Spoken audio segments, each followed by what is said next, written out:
cows hanging out under spreading trees. Zoom, they're gone behind the sign.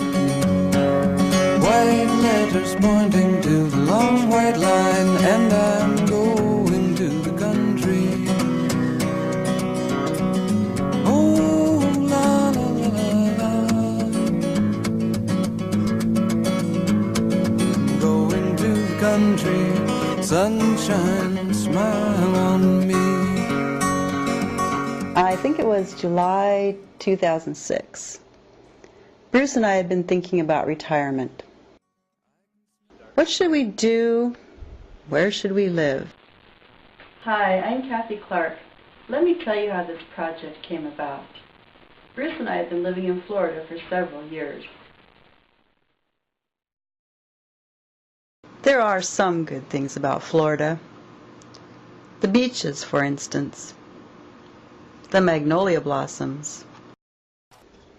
The winters are nice, and it's true we do like riding our bicycles out in the swamps. But most of the time it's just too hot. It's a sweltering, humid heat that drives us to stay indoors in the air conditioning for the greater part of the year. Plus, it's never really felt like home to either of us. I was actually born and raised in Ephrata, and I've always loved eastern Washington. My family still lives all over Washington State: Tacoma, Seattle, Everett, Ellensburg, Ephrata, Spokane. I can't deny that the recent addition of grandchildren had something to do with our decision to move back to Washington State. Since Bruce and I have both been working as teachers, we've had the summer months off, and for several years we'd fly up to Washington for a few weeks, get a rental car, put a lot of miles on it driving around, visiting family, and taking the grand tour. In 2006, we somehow ended up in Wenatchee. It seemed like a nice place.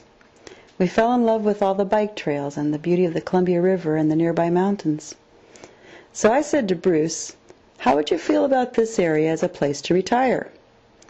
He was pretty quick to respond. "Absolutely," he said. Later, when we returned to Florida, we started checking with online realtors in the area. We really hadn't thought about it too much, and quite frankly, we weren't exactly sure what we wanted to do. Turned out a lot of other Gen Xers were also looking at the Wenatchee area as an ideal place to retire. We felt we wanted something a little different, however. We looked at a lot of empty land parcels in the outlying areas. A small farm, maybe? And then for some reason, we checked the multiple listing service for commercial properties. One of the first to come up was this lonely little building in Waterville. "Where's Waterville?" we both asked. So of course we brought up Google Earth on the computer. It flew us there in an instant, up over Florida, diagonally across the entire United States to Washington, and zoomed us towards an area that at first appeared empty. But then a small dot appeared. As we descended, the dot grew bigger and took shape, and that became our first view of Waterville.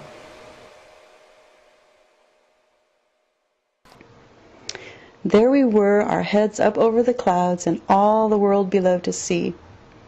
In seemingly no time, we'd booked a flight and were on our way to Waterville.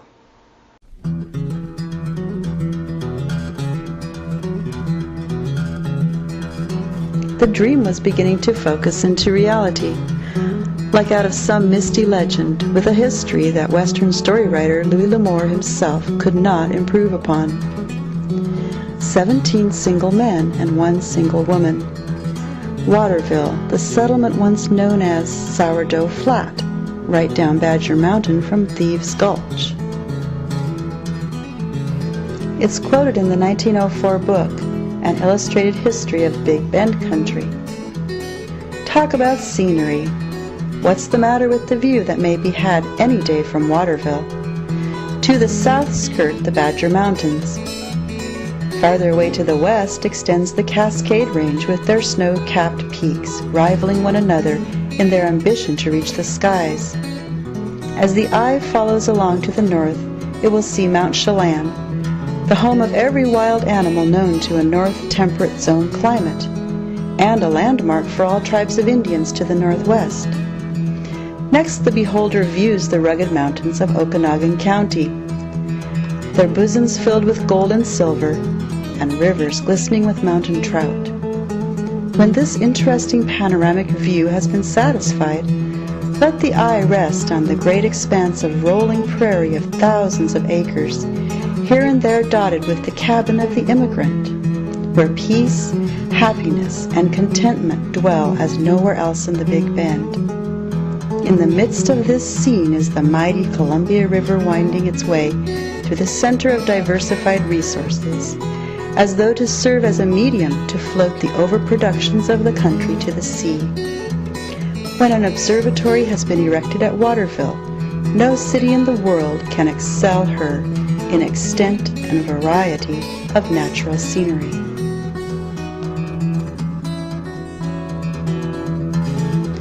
So Bruce and Kathy had come to Waterville, 21st century pioneers, immigrants from subtropical lowlands of sand, swamp, alligators, and retirees. We'd come as strangers, but knew we wouldn't remain strangers for long. The town is rich with people with a deep sense of community, and we knew we'd come to Waterville to stay.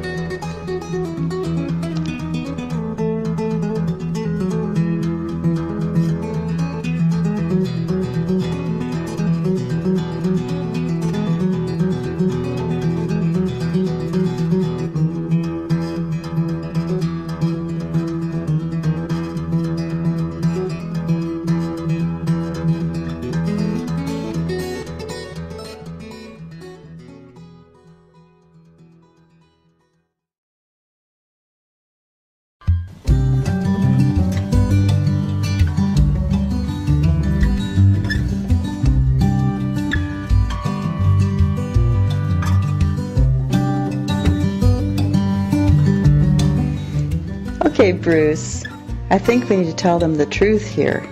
What? You know about the G, that we moved it? Oh, well. So, okay, here goes. The truth is, there's no gold, G-O-L-D. There's only old, O-L-D. And the G goes in front of the word range. It's not the Gold Range. It's the Old Grange. Our building is the Old Grange Hall in Waterville. Okay, the truth is it's not all glitter. But then again, it's also a matter of viewpoint. Some people might see a small town in the middle of wheat fields. We see open spaces and a strong community. Some people might just see an old building. We see history. Some people might see expensive renovations. We see an opportunity to create our own space the way we want it. Some people might complain about the tiny lot. We see a little coffee shop in the park.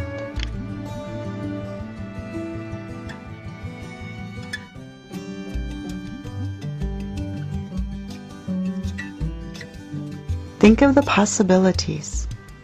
Use your imagination. And come walk with us now as we take you on a short tour of what is and what can be. After reconstruction, this will be the main entrance to the caretaker's residence, our actual home. Through the door, there's a short flight of stairs to the right, which leads to the main floor. And straight ahead, there's the stairs to the basement. Let's start with a quick peek at the workshop through the doors in front of you. Bruce is a cabinet maker who once owned and operated the Kokomo Cabinet Company. He'll be doing most of our cabinet work and construction, with my help, of course. Now on to the kitchen. It's pretty much like it was back when it operated as the Grange Hall kitchen. Many cupboards and drawers and a pass-through for serving meals to large groups of Grangers.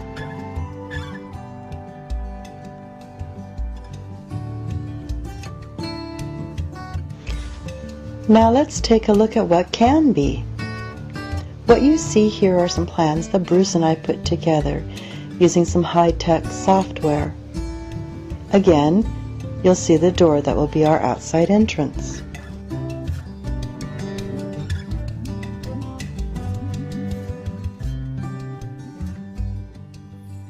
Walk down the stairs and take a right turn to our planned kitchen.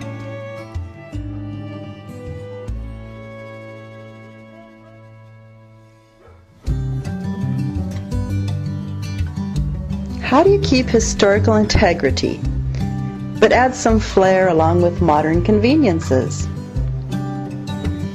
With ceramic tiles, new countertops, brightly colored paints, and contemporary appliances. Think of a kitchen where family joins together to bake fragrant loaves of bread, make big chewy cookies, and brew coffee and tea. We hope to develop that flavor as we renovate our kitchen.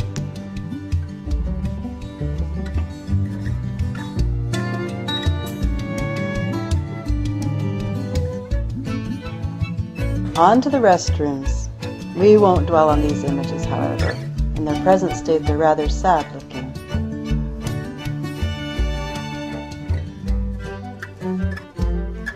We have some fairly ambitious plans, though. Renovations include the addition of a walk-in shower room with a Japanese soaking tub called an ofuro.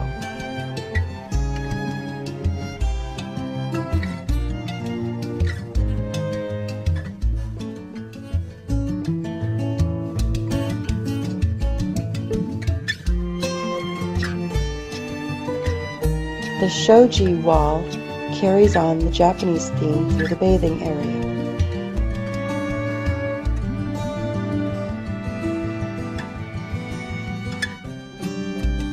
The bamboo wainscot also contributes to the stylized Asian motif.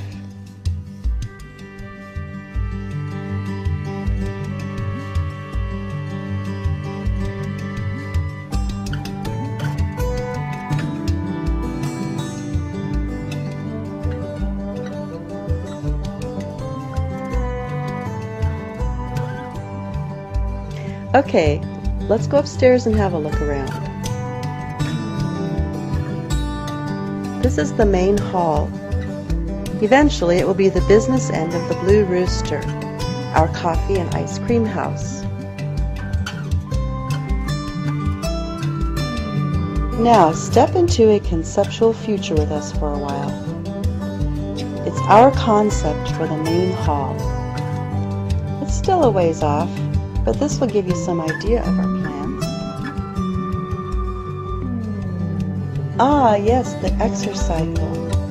No promises that it'll be here, but maybe it's not a bad idea.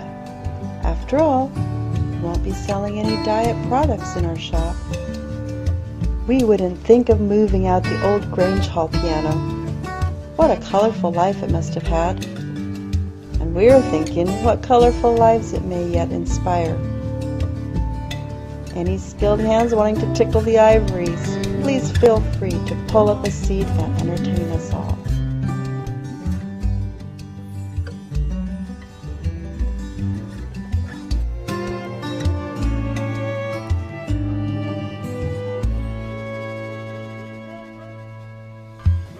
Chess, anyone?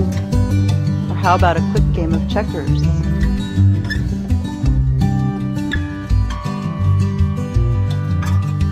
There's nothing like a hot drink and a warm stove on a cold winter's day.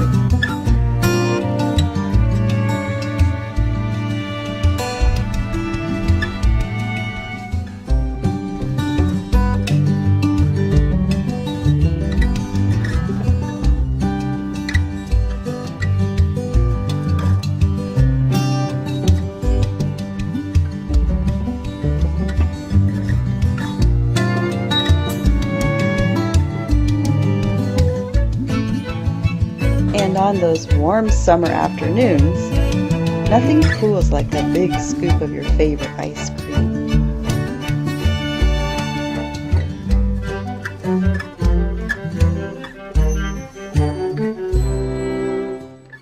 The Blue Rooster is meant to be a place for people, where the community and visitors to Waterville can visit for a cup of good coffee, or tea if you prefer, and maybe even try one of Kathy's quick breads. Carrot, banana, or zucchini breads with cream cheese, warm muffins and pastries. They're all healthy and delicious. We'll be open early in the morning for commuters and the early birds. Come for a light breakfast and sit for a while to enjoy the company of others, or just to soak up the friendly atmosphere and history of our building.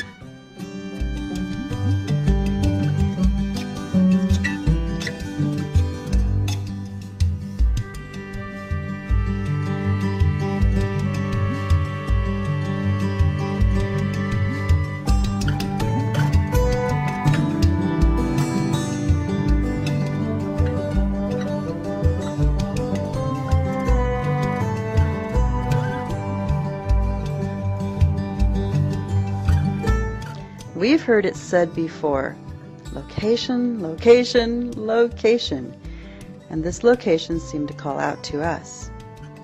Just listen to the alliteration. 100 West Walnut, Waterville, Washington.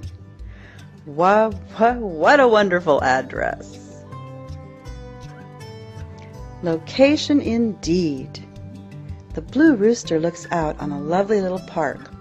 Pioneer Park is complete with a children's playground, tennis courts, public restrooms, picnic tables, shelter, a magnificent stone hearth open-air fireplace, beautiful trees, and a sunken garden. Walnut Street itself is closed to all but foot traffic. Across the street, east of the Blue Rooster, is a lovely little church. 1 block south is the public school. The Waterville Historical Hotel lies opposite the park from us, just across from the Douglas County Museum. And the main business section of Waterville is only 1 block north, a short walk, even in winter's snow. It's also important to understand that the Blue Rooster building has been there for over 100 years. Its location as a historical landmark is well known in the Big Bend country. This brick building at 100 West Walnut Street has some very colorful history, including having once been an Old West-style saloon. But that's yet another story.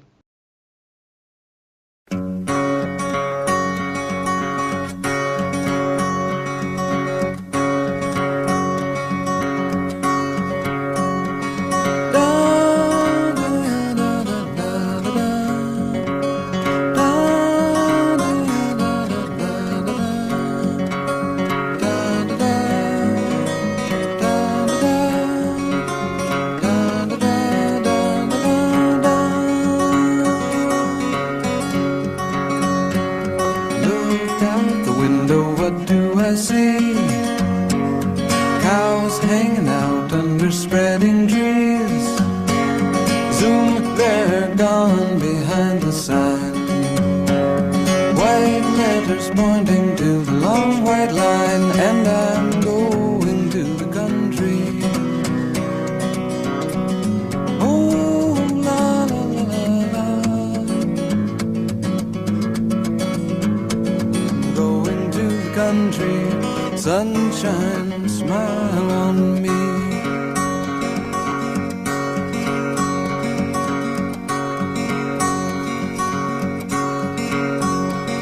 I can smell the grass growing in the field. Wind in my hair tells me how it feels. Farmhouse, silver roof flashing by. Tractor, trailer, truck says goodbye with a sigh. And I'm going to the country. Oh, la la la la la. I'm going to the country. Sunshine, smile on me.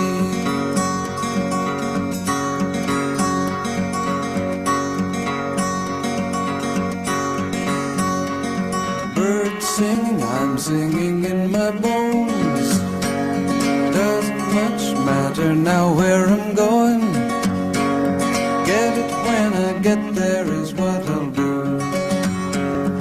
If I get enough, I'll give some to you. And I'm going to the country. Oh, happy as can be. I'm going to the country. Sunshine, smile on me. I'm going to the country. Sunshine, smile.